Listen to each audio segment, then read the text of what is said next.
ao meu canal no YouTube. Olha quem veio falar oi. E bem-vindos comigo, que o Theo fugiu, mas o Jim ficou aqui. Gente, eu tô muito animada. Antes de qualquer coisa, eu tenho um tema pra esse vídeo, que já tá aí no título, que eu vou falar do meu top 5 livros favoritos da vida, que eu acho que é uma boa introdução de quem eu sou e do que eu gosto de ler. E tô aqui com um script. Eu nunca fiz um script bonitinho, mas eu vou tentar ser o mais natural possível, porque eu tô muito acostumada a gravar, mas uma câmera com um microfone, com uma luz, numa posição específica é muito novo pra mim. Vamos lá. Bom, eu sou a Bia, eu tenho um perfil no BookTok desde 2021 que eu criei, na verdade, mais para indicar livros para os meus pacientes, que eu sou psicóloga, e que acabou entregando bastante. Eu falei, vamos usar isso aqui, vamos continuar postando, e tem sido muito divertido. Eu nunca coloquei uma cobrança de viralizar. Aliás, talvez em algum momento eu tenha. Mas eu comecei a entender que viralizar não é muito bom. A gente gosta muito mais de ver os comentários e ver que tem as pessoas que estão sempre assistindo, sempre comentando, sempre dando like. É isso que me faz mais feliz, então a ideia é essa aqui pro YouTube. Eu consumo YouTube desde os meus 12, 13 anos, que eu acompanho influenciadores, que inclusive tem influenciador que eu acompanho que posta até hoje, então que eu vi também crescer, casar, formar família. Eu amo acompanhar lifestyle no YouTube, mas só recentemente que eu comecei a acompanhar o BookTube. E eu estou completamente obcecada, principalmente pelo perfil da Sara, que eu tô, assim, maratonando vídeos e vídeos e vídeos dela, que ela é uma booktuber de fora. Eu acho que tem muita gente que tá nesse sentimento de tá um pouco cansado dos conteúdos verticais, dos conteúdos de segundos ou pouquinhos minutos. E eu, por exemplo, amo vídeos longos. Tipo, quando alguém posta um vídeo de 1 hora, eu amo. Eu não sei se eu vou conseguir fazer conteúdo de 1 hora aqui, mas eu quero fazer conteúdos mais longos, onde eu possa expressar de fato as minhas reações, lendo os livros que eu leio, indicando os livros que eu indico, fazendo uma resenha um pouco mais complexa. Nada muito profissional, porque eu não sou profissional, né? Mas pra gente ter uma troca maior e aí poder te acompanhar talvez em momentos menos corridos da sua vida. Então, enquanto você tá fazendo um exercício, enquanto você tá passando uma roupa, enquanto você tá arrumando sua casa, enfim, eu amo esse tipo de conteúdo.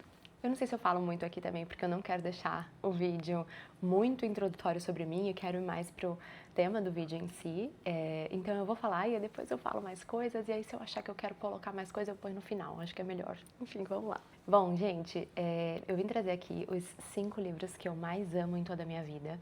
E pra mim, o top 3, ele é muito fácil, mas eu tive que dar uma pensada de quais livros eu colocaria no top 4 e 5 também. E eu fiquei muito feliz, na verdade, muito orgulhosa. Eu não sei exatamente se absolutamente são esses os 5 livros que eu mais amo na minha vida, mas foi o que meu coração disse enquanto eu tava preparando o vídeo. E aqui eles estão, então eu não quis fazer muito suspense, só esse aqui que tá no Kindle. Que eu fico assim, meu Deus, como que um dos meus livros favoritos eu só tenho no Kindle? Mas vamos lá, eu vou falar então um pouquinho de cada um deles. E vou começar pelo top 1 mesmo, tá? Todo mundo que me conhece do TikTok provavelmente já sabe, que é o livro O Sol é pra Todos. E esse livro, ele veio porque eu li um livro da Christine Hanna, o As Cores da Vida, e naquelas introduções de capítulo tem frase, tinha uma frase do Sol é pra Todos. E eu falei, nossa, eu quero muito ler esse livro. E eu peguei pra ler. Eu lembro que as primeiras 20 páginas, os primeiros capítulos assim do livro, eu lembro que eu tava um pouco perdida, achei que tava um pouquinho difícil. E aí depois virou uma chave e virou a coisa mais fluida do mundo. Então aqui a gente acompanha a história do Atticus, eu vou colocar como se fosse o Atticus, que é um advogado numa cidade nos anos 50. Eu acho que era nos anos 50 que se passa o livro, em um lugar extremamente preconceituoso, e em uma vilazinha, um bairro, eu não sei, de uma cidade também muito interiorana, com um recorte social bastante precário ali da realidade que a gente acompanha, mas o Atticus, por ser um advogado, ele tem uma vida um pouco mais confortável. E ele tem 2 filhos, que é a Scout e o irmão da Scout, que eu não me lembro mais o nome dele, que são crianças pequenas. E ele não tem esposa, né? Dá a entender que a esposa dele faleceu, então ele que cuida das crianças, e são as crianças mais adoráveis do mundo. E o livro acontece porque o Atticus se propõe a defender um homem negro que é acusado de né, violentar uma pessoa, uma mulher ali da região, e aí eles vão fazer todo o julgamento, e a gente vai acompanhar o julgamento. Só que também tem um recorte das crianças e de como elas são influenciadas pelo meio que elas estão, mas ao mesmo tempo muito influenciadas pelo pai, pelo Atticus. E também existe essa figura na cidade que é um homem que ele fica bem recluso e que tem tipo umas lendazinhas na cidade que falam mal dele, que falam que ele é maldoso, que ele é um monstro, sei lá, que ele é perigoso. E aí as crianças têm essa curiosidade junto com o medo e vai ser muito, muito legal poder acompanhar esse desenvolvimento. Por que eu amo tanto o livro? Acho que tem todas essas pautas que são muito importantes e muito interessantes, mas o que me encanta mais é que eu realmente amo muito livros com protagonismo de crianças, mas que não são livros infantis, né? Então esse não é um livro que tem um teor infantil, não é um livro bobo, enfim. E, ao mesmo tempo ele é um clássico contemporâneo, mas ele é muito fácil de ler, apesar de eu ter ficado um pouco confusa nas primeiras páginas. E eu sou completamente obcecada por esse livro, né? Ele é o meu livro favorito e eu acho difícil, inclusive eu vou fazer um desafio para mim mesma, que algum livro vai passar, né? Eu tenho várias anotações aqui, enfim, eu quero muito, muito reler. Eu sei que eu vou amar, mas eu fico pensando, será que ele vai permanecer sendo meu favorito? Enfim, vamos pro segundo, top 2, tá aqui no Kindle. Todo mundo também que já me segue lá deve saber, porque antes de eu ler O Sol é Pra Todos, esse era meu livro favorito. Então ele é o top 2, que é o livro Circe. E, gente, vocês assistiram Odisseia, o filme? Porque mostra, tem um recorte, né? Tem uma cena do filme que acontece com a Circe. E eu fiquei com muita saudade do livro, então eu também quero muito, muito reler. E eu vou falar um pouquinho também do livro. Ele não, se eu não me engano, tá, gente? Porque eu não li a Circe original, a história original, enfim. Essa daqui é da Madeline Miller e ela faz uma releitura. E se eu não me engano, tem uma história super interessante desse livro que ela levou, tipo, 10 anos para escrever Circe. Então, enfim, a escrita da Madeline. A escrita da Madeline Miller é muito bonita, muito poética. Eu já li tudo que ela publicou até hoje, né? Que tem Canção de Aquiles e tem Galateia, que é um conto. Mas isso aqui pra mim é o top dos tops. E eu gosto muito porque a Circe, ela é meio deusa, meio humana, né? E ela é muito rejeitada pela mãe. E ela vive assim um bullying, sei lá, constante com a família, com os irmãos, com a mãe. E ela meio que se sente assim muito inferior realmente ali dentro da família. Deixa eu liberar o Jim. Ela se sente muito inferior, como eu falei, né, com a família.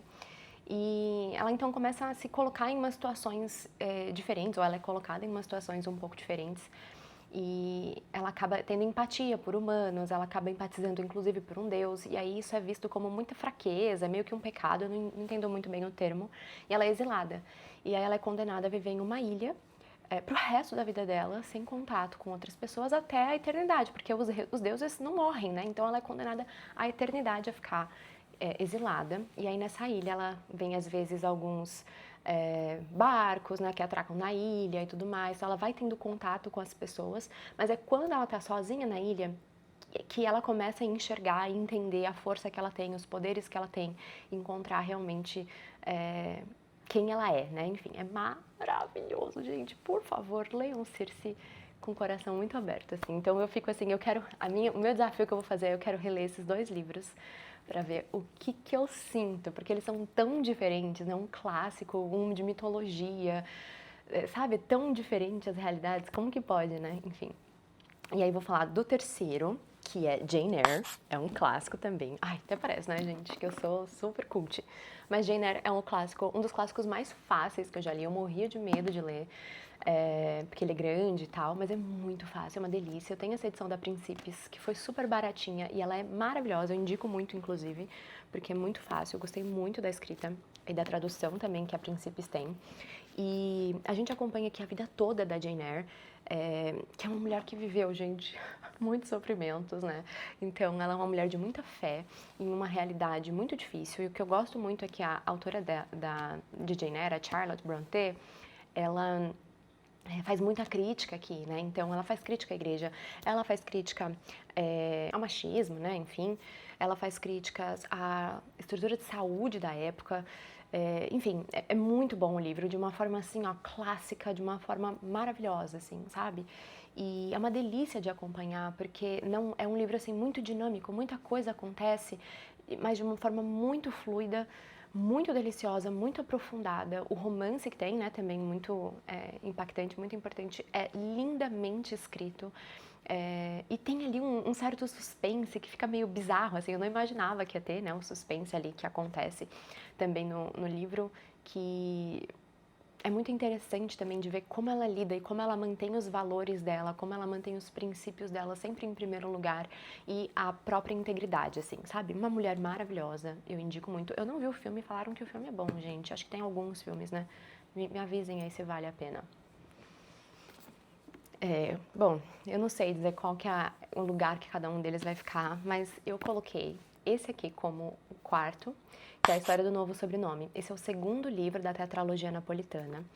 E, ai, gente, tem muito vídeo falando de tetralogia napolitana, então eu sei que eu não quero ficar repetitiva e tudo mais, mas assim, Amiga Genial, né, que é o primeiro livro, é maravilhoso, na minha experiência. Eu sei que não funciona pra todo mundo, mas pra mim ele é um livro incrível. E eu acho que eu gosto mais do segundo, e eu vi que algumas amigas minhas também gostam mais do segundo, porque eu acho que a gente já conhece as meninas, a gente já acompanhou parte da infância delas, então a gente já tá muito familiarizado. E o segundo livro é assim, nossa, é tudo que a gente precisava, sabe? Continua muito boa a série, mas pra mim o segundo livro ele se destaca. Eu poderia colocar aqui a tetralogia inteira, porque não dá, assim, pra você só pegar o segundo, você precisa realmente ter lido o primeiro, na minha visão, pra você seguir pra esse. Mas dentro da tetralogia, esse aqui é o melhor. E é muito louco, porque a tetralogia, tem gente que não gosta porque não entende muito o propósito, ou acha que é um pouco parado, né? Então, lembra, são 4 livros, a gente vai acompanhar a vida desde a infância até a idade adulta mais velha das meninas, né? Dessas duas meninas, que é a Lila e a Nina e a Helena, enfim. E você é num nível tão profundo, tão complexo de drama familiar, de estrutura familiar, e a gente vê elas, né, em Nápoles, se passa em Nápoles, né, numa região extremamente pobre ali, né, então a realidade delas é muito diferente, e conforme elas vão conquistando algumas coisas, elas vão vendo como a realidade delas era uma realidade de uma bolha específica e elas vão tendo acesso a outras coisas, ao mesmo tempo que a gente vê a questão da hereditariedade meio que assombrando elas constantemente, e é muito difícil, mas é maravilhosamente escrito também. Relacionamentos, a amizade em si, que é tão imperfeita, né? Você tem raiva delas tantas vezes durante o livro, mas é isso, elas são tão reais que parece que eu li um livro de pessoas que existiram de verdade e você fica com um sentimento de saudades. Eu tenho até hoje saudades das meninas, então é um livro mais sobre isso, assim, sobre a vida, né? Sobre a imperfeição, sobre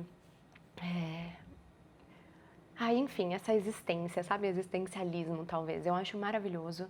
Eu sempre falo que os diálogos, as descrições, elas são impecáveis. Gente, assim, sabe quando você lê uma coisa num livro que você fala, meu, ninguém fala desse jeito. Isso aqui não existe em Helena Ferrante, assim, é maravilhoso. Então, não tem como não estar aqui. E por último, gente, é muito louco, porque fazia tempo que isso não acontecia, né? Eu li esse livro recentemente, nesse ano, que é o Criaturas Extraordinariamente Brilhantes. Eu jamais achava que ele ia entrar pro top livros favoritos da minha vida. Mas não tem como, eu não paro de pensar nesse livro, eu tô completamente apaixonada por ele. É uma história linda. Se você vê o filme, se você viu o filme, né, que tá na Netflix, esquece. O filme é lindo, mas isso aqui, gente, é uma obra de arte, de delicadeza, de empatia, de segundas chances. Enfim, a gente acompanha aqui a história da Tova, que é uma mulher mais velha, ela tem mais de 70 anos e ela perdeu o filho o filho dela acho que tinha uns 15 anos quando ele morreu. E ela também perdeu recentemente, acho que há uns 2 anos, o marido. Então, ela tá vivendo um luto constante e, ao mesmo tempo, é uma mulher muito forte. Então, ela manteve a vida dela, ela tem as amizades dela na cidade, ela conseguiu um trabalho no aquário, né, que eu acho que também é uma coisa que movimenta ela para ela continuar, porque ela não depende daquilo financeiramente, mas é muito mais por um propósito e por um movimento.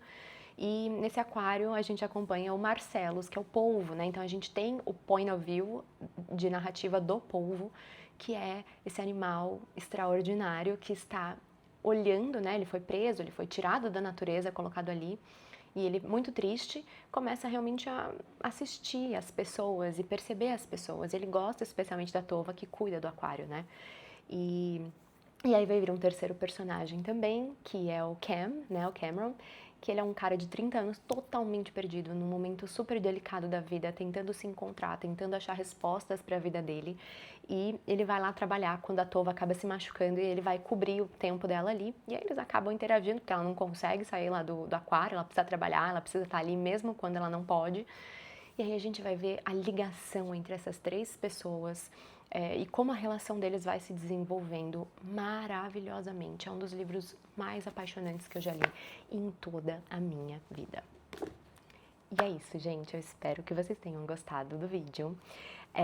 Eu quero muito postar indicação de livros, mas assim, nesse nível mais tranquilo, falando o que eu acho, trazendo os meus pontos. Às vezes fazer algumas com alguns spoilers, se as pessoas não se importarem. Fazer vlog de leitura, fazer vlog do meu dia a dia, se eu for ter um dia especial, um dia legal, uma viagem, desafios literários. E um dos que eu quero muito propor, que eu falei, é reler esses meus dois favoritos, né, o meu top 2, para ver se eles permanecem meus favoritos, para ver se, né, o que vem de diferente na minha sensação. Então eu quero muito me desafiar nesse sentido e aceitar muito sugestão também do que as pessoas estão achando. Eu não sei editar vídeo, eu acho que esse é meu maior medo, então vai ser minha primeira tentativa. Por favor, me deem feedbacks de enquadramento, de iluminação, de cortes, de edição, para eu ir realmente melhorando, mas eu vou tentar dar o meu melhor.